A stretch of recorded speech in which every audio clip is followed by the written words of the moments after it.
Hey everybody, welcome back to another video. Today we are talking about the Daytona 500. Yeah, I usually do this with a phone and a diecast, but I found out the audio sometimes is better using the computer, so we're going to see how this works. I say sometimes, so it's not for sure. But we're going to dive into the Xfinity and the Cup race. Truck race was already on Friday. That's far enough back. All I remember is it was kind of a crap show, a lot of crashes. I know a lot of people are blaming the truck series because obviously Phoenix kind of turned out that way too. It was kind of ugly. I don't put all of it on that. I mean, it's a crap rules package. You're going to throw a bunch of kids in cars and then tell them that the only way to go fast is to smash into the bumper in front of you at 200 miles an hour, maybe 170. That's a recipe for disaster. So I don't fully blame all the drivers because, like I said, it's a bad rules package for the truck series. But who ended up winning that? I think Nick Sanchez got the win. Crashed, I mean, dang near every truck on the last lap. Not him, but there was a big crash on the last lap. Raja Karuth, good run in the Spire 71, but slid up coming out of the corner, got a little tight, and ended up wiping out a lot of cars. So yeah, let's move on to Sunday. Sunday rains out, so I guess we'll go move on to Saturday. And on Saturday, on Monday, we had the, I better get out of here. But Monday we had the, starting race was the Cup race. So we go through the Cup race. We'll start with lap 6. We have one incident on lap 6. It was a incident between just really a poorly timed block. But really nothing extremely bad. It wasn't sloppy, super sloppy, sometimes just bad luck. But anyway, bad block from the 6 and the 42. It was just a bad bump, honestly, not a block, but a bad bump. Sent the 42 down into the 21, spun him down into traffic. Him and the 77 then kind of go back up the track, and the 21 then clobbers the 36 and the 3 car, and pretty much ends both of their competitive days for the 500. Took the 77 out. The 3 would be able to continue. He'd meet minimum speed, but then he would turn around and just kind of log laps the rest of the day. So the next thing that we have on that was we got to the end of stage 1. Honestly, really well-timed and a good strategy at the end of stage 1 by the Hendrick guys. I know it probably didn't look like it because of how it finished, but all 4 were up there, and they would split lanes as far as who went high and who went low coming to the end of the stage. So when it all was said and done, it was Larson and Elliott battling for the win of the stage, and no one really had a shot to go anywhere else. Chastain could have gone 3 wide going into 3, but he would have been way up top with no help, and there's a good chance that probably doesn't work out for him all the way back to the line. So he ends up dropping down in line and pushing Chase to the line, and then Larson ends up side drafting back for second. So good strategy for the Hendrick cars as far as them able to snag stage 1. Stage 2 was a little different, a little less strategic. I mean, you had a little bit of strategy, but you also just had better pushing throughout most of stage 2. So that one was a little dull. They had not really any incidents that I can think of, nothing major. But it would actually take till like 20 or 20-some laps to go in the race till we would really see our first big one. After the final cycle of pit stops, everybody's kind of racing for the win at that point. And once we got everybody racing for the win, it gets a little crowded down there. Now, I will say, a little bummed about this entire accident because Bowman and Byron were coming up the middle. There was a little bit of squirreliness going on up front, but what basically happened is Bowman and Byron got together just at the wrong angle. Byron got turned down into Keselowski and ends up right-hooking him right in front of the field, and it just piles a ton of them up. There was a ton of cars in this one. A lot of them were able to continue, so it wasn't all cars that weren't able to keep moving, but I believe it was over 15 cars involved in that accident. So that was the biggest one. Took out a lot of high contenders. We had Joey Logano, Brian Blaney, Brian Keselowski. We had a lot of front runners involved in that accident. But overall, we did have I have to put the blame on the Hendrick cars, and so obviously for me, I'm kind of bummed about that because I don't like it when the people who caused the big wreck end up getting rewarded with the win. I don't like that. So unfortunately, especially for Byron, that was his second of the week because he also caused the big one in the duel. So, yeah, kind of a bummer that, I'll say it. I'll be a Byron hater for this week just because I don't like the fact that he caused 2 big wrecks, wrecked a ton of race cars at Daytona, and got rewarded with a win. I just don't like that concept. I don't like the idea that the guy that's willing to go wreck a bunch of cars, and again, not intentionally, but the guy who made the mistakes and wrecked a bunch of cars was the one that got away unharmed, while a bunch of guys who had nothing to do with those wrecks were taken out in both of them. So that was the biggest wreck, though, was that one. We did have a couple other smaller ones down towards the end of the race. But yeah, that was kind of the biggest one because it really shuffled the field as far as who was left up front, because once that wreck was over with, it was a lot of Hendrick Chevys. I believe 8 of the top 10 or something like that were Chevys. Cindric was about the only outsider in the Ford, but then Kyle Busch was also left in there as well. So, but yeah, overall, then we get into our final restart. I don't know. I mean, a lot of people want to say they should have thrown the caution on that last wreck. Some say they shouldn't have. I get what NASCAR was trying to do when he got spun down into the infield. It's like, hey, maybe he'll just stay down there and we can just run this thing out, and then it'll work. It'll be, we won't have to stop the race and then end under yellow. But once he spun back up into traffic, NASCAR didn't have a choice. They had to throw that yellow. So not really anything NASCAR could do on that point as far as the race control element. Sometimes races just end under caution. Unfortunately, it seems like they're all ending under caution more recently, and I would honestly blame the package for that. I think the reason the Xfinity Series has a little better luck getting to the finish line is that the pushes are a little bit harder to come by. Where the Cup Series, it is just, ram into the car in front of you and really push on them hard. So, yeah, I don't know. Well, there's 2 elements I'm going to talk about past the 500. This is more outside of the actual race because the race itself was fantastic. That was a really, really good race with a couple elements of, I don't want to say garbage, but kind of garbage. So there was a little bit of garbage in that race, but at one point they were all saving fuel so badly that you ended up with basically A.J. Allmendinger running without a draft, running 2 seconds a lap faster because everyone was saving fuel. And when everyone's saving fuel, that's just not good for racing. We don't need if the stage racing and all these situations are going to create that problem, then we need to find a new alternative. That's not an alternative we can work with. So I don't actually care if that's what if that's how it's going to run. I just think we can't have that.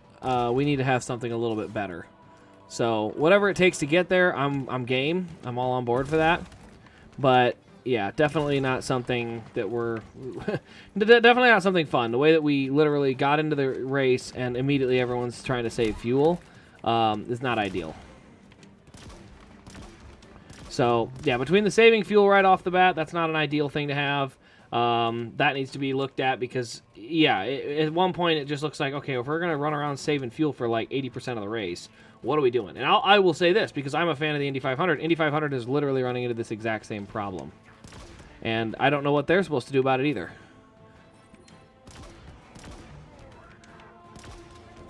And so the Indy 500 is one of those that, I don't think we have to change or shouldn't have to. But at the same time, we do have to figure out what to do because we don't really want everyone just following the leader for 80% of the race trying to save fuel for one pit stop. Because that's basically what's become of it. The Indy 500 is for basically most of the race, everyone's just trying to situate themselves for the last pit stop to get as much track position on that stop as possible. And they really don't race until the very, very end. And that's a problem. We need them to be, we need them to be racing a little bit more. So I don't know what it'll take. I don't know if we get rid of stages. Do we let the pit strategies kind of fall as they may, and do we let people really try to extend it? Do we try to make handling a bigger factor?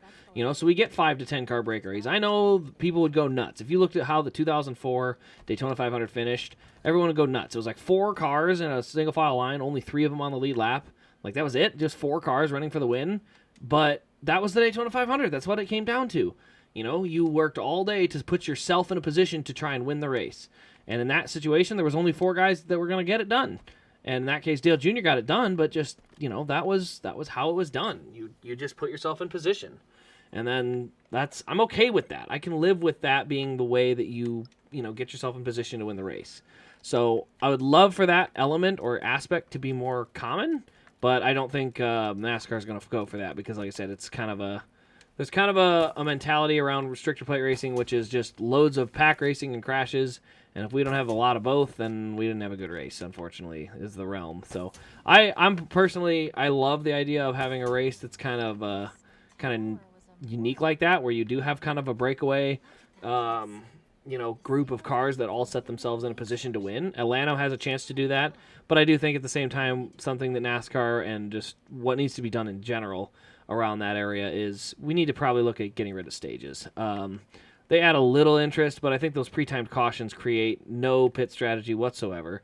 Everybody's taking tiny splashes of fuel, then immediately doing something different. They're taking everyone's on the same strategy because of the way the laps lay out. So stage racing, I think, needs to go. It's the Daytona 500. I don't think we should have green white checkers in it either. It's the Daytona 500, not the 530. Last year was the Daytona 530. Kyle Busch won the Daytona 500. Ricky Stenhouse won the 530. But not overall. That's just kind of some smaller stuff. And then the second piece is Fox. Fox is a poverty broadcast company at this point. I'm sorry. I'm not even sorry. Fox is complete garbage. I mean, I could watch through the Cup race and be incredibly frustrated at the number of ads, but it's not the number of ads that is the problem. Don't get me wrong. The number is a problem, but it's not the biggest problem. The biggest problem with Fox is whoever's running the producing element of it has no idea how to broadcast the flow of a race. Their biggest problem is anytime the racing action started picking up, and we went from single file to like 3 wide, and the action really started picking up, they would cut to commercial. And they wouldn't do side-by-side. They did side-by-side during all the cautions. All the stage breaks were side-by-side, and then all the other ones were full-screen, green flag, 3 wide commercial. Like, what are we doing? What in the world? Who is running the show here? So Fox gets a big fat F-. Their broadcast team for the Xfinity race said that Sheldon Creed won the race as Austin Hill came across the line. That was just wrong factually. Like, what are you doing? How do you mix up the names? But whatever, I guess that's just what it is. But overall, I'm not blaming any specific individual person. I don't think Kevin Harvick in the booth was bad. I don't think Mike Joy was necessarily bad. There's always hiccups with everyone everywhere, but just in general, the producing side of it, you could tell there were times where the drivers, and I say drivers, when Clint and Kevin were talking about a 3-wide battle, Mike Joy would be kind of hinting at it, and the cameras would never pick it up. We had that really big wreck. Cameras didn't pick it up. They were busy on an onboard. Because between Fox, you're either going to get two things. You're going to get a big-time zoom in, where everything is zoomed in way, way, way too far, or you're going to get something that is on an onboard camera and you can't see that well.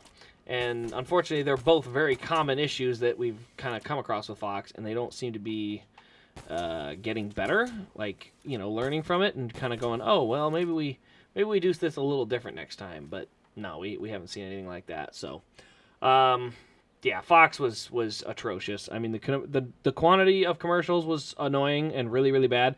The timing of the commercials was absolutely horrendous. They would sit there and show us the cars run around under caution. Then they'd finally get back to racing, and we would go to 2-side ad reads, little things where you're technically seeing the race on the screen, but the commentators are talking about Wendy's or some commercial they shot to insert into the broadcast. And so you'd have a bunch of those and a bunch of other little reads and ads and things like that. And then all of a sudden, when that was all said and done, and you went through all your ad reads and you went through all your other crap, then you would just have, did I do this already? I did. But after you did all your ad reads and after you did all the other crap you had to do, you go right back to a commercial. And so when it comes to actual broadcast, the number of ads creates an issue where the broadcasters can't really establish the storylines. They're being pulled in and out of the race so much, it's hard to invest in it.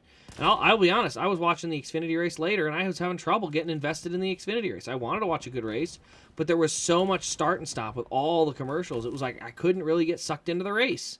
Every time I would kind of get sucked in, oh, we got to go out and sit for a 5-minute commercial break. And then you're kind of back in, and oh, we're going to pull you right back out. And that ruining the flow of a race is a problem. So what to do about that, I have no idea, but I shouldn't say I have no idea. Fix it. Get a broadcaster in who understands. NBC does not have that problem with the Indy 500.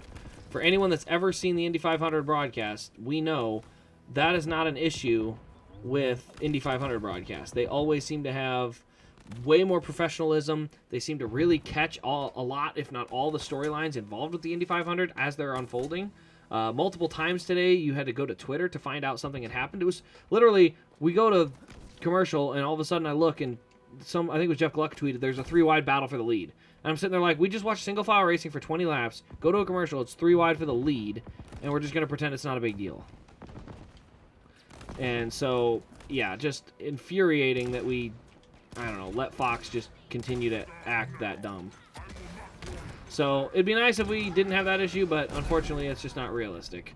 Fox is just a poverty broadcast caliber company, and until they decide to make some really big changes from top down, it's going to be very mediocre. And again, another thing I'm going to call out, Fox, they did not have their Xfinity broadcast crew at the racetrack. They were doing a remote broadcast, and I can tell you this, remote broadcasts are terrible. They're unacceptable. And here's why. Multiple times tonight, an incident would happen, and the guys in the booth had no idea because they couldn't see the racetrack. They could only see monitors, and the monitors wouldn't pick everything up. So they would sit there and say, oh, there's a caution for debris. There's a 10-car pileup in the backstretch that we all missed. Everybody missed the crash, and then the broadcasters thought it was for debris because they couldn't see it either because they're not at the racetrack. So, yeah, it just an FF minus. And so if NASCAR thinks they're going to do all their broadcasts remote because it's cheaper and it saves them a bunch of money, I'm sorry, NASCAR's going to fail. Because that's going for quantity over quality. The quality of those broadcasts are terrible. They truly are. They're absolutely awful. The announcers can't get the emotion and the atmosphere that's kind of winding up at the racetrack, and they're just stuck behind a screen. It's a bad broadcast. So if that's what NASCAR wants to go with, whatever. I don't think it's a good option, but yeah, Fox was absolutely pitiful in every way, shape, and form. Way, way too many commercials and horribly timed commercials as well. I mean, just would suck people right out of the race that were just starting to get into it because the action was just starting to pick up or something. So, yeah, not ideal whatsoever as far as the quality of the broadcast we had today. So, overall, though, moving into the Xfinity race was really good. We had a few incidents, just kind of normal crashes for Daytona, really. Nothing that was too out of the normal. At the end, you had a few more crashes that I wish probably hadn't happened. And Austin Hill ends up winning. I'll say this just because I tweeted it, but Chandler Smith had a huge run coming up behind Austin Hill coming to the white flag, and he tucked in line like he was going to just wait for the next run. I don't know if he knows this, but you don't necessarily get a run every lap. So coming to the white flag, if you got a big run on a guy, I just think you should take that run. Just take it and go. And so, yeah, I don't know. It's weird. It's just Austin Hill gets his 3rd win in a row. It's impressive. It's incredibly impressive. Those cars are also stupid fast. The caution came out, or not even the caution came out. The wreck happened, and it was just going to be the two guys. It was going to be Creed and Hill drag racing, and Hill just literally gapped him. Once there was no gap behind, or no cars behind Creed to kind of give him an extra little push, like just the draft alone didn't matter. I mean, he gapped him by 10 or 11 car lengths on the length of the backstretch. So those Childers cars are absolutely ridiculously fast. I mean, they sat on the pole by like 0.3 of a second over the rest of the field. So let's be fair here when we say Austin Hill drove a great race, went through, got some damage, and was able to fix it and get back out there. But those cars are extremely fast. But yeah, other than that, the Xfinity race, great racing all the way through. I don't know what's going on where nobody's willing to pass Austin Hill at a restrictor plate track. Seriously, doesn't make sense to me. Last year, the Junior Motorsports cars are 1 through 4. They refused to pass him, and they all just wrecked each other instead. Don't understand why. Junior Motorsports did the same thing last year, refused to pass, and Chandler Smith did it this year. He, had a huge run coming to the white flag and just decided not to make any passes for whatever reason. But otherwise, again, very impressive for Austin Hill to get a 3rd in a row. William Byron ends up getting the win in the Daytona 500. Like I said, not real thrilled about that one, mostly because he caused both of the big ones, one in the duel and the other one in the actual 500. I'm not a fan of that. I don't like when the guy that causes the big wreck gets rewarded. I'm just not a fan of that. I think if you cause the big crash, it's kind of like I'm going to instantly root against you because you created the issue that took out a lot of drivers and ended their day, even though you didn't when you made the mistake.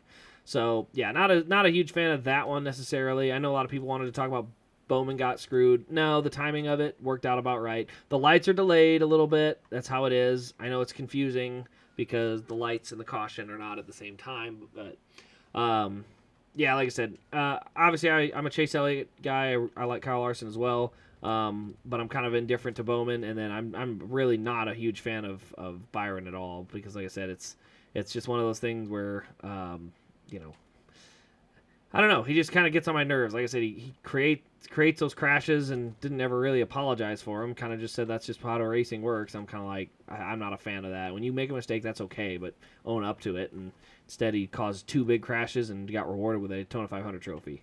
So yeah, that's the other piece I had. And the last element I was going to talk about here about the Daytona 500s is there was a list showing how many active champions didn't have a Daytona 500 on their resume, and I personally think that's embarrassing.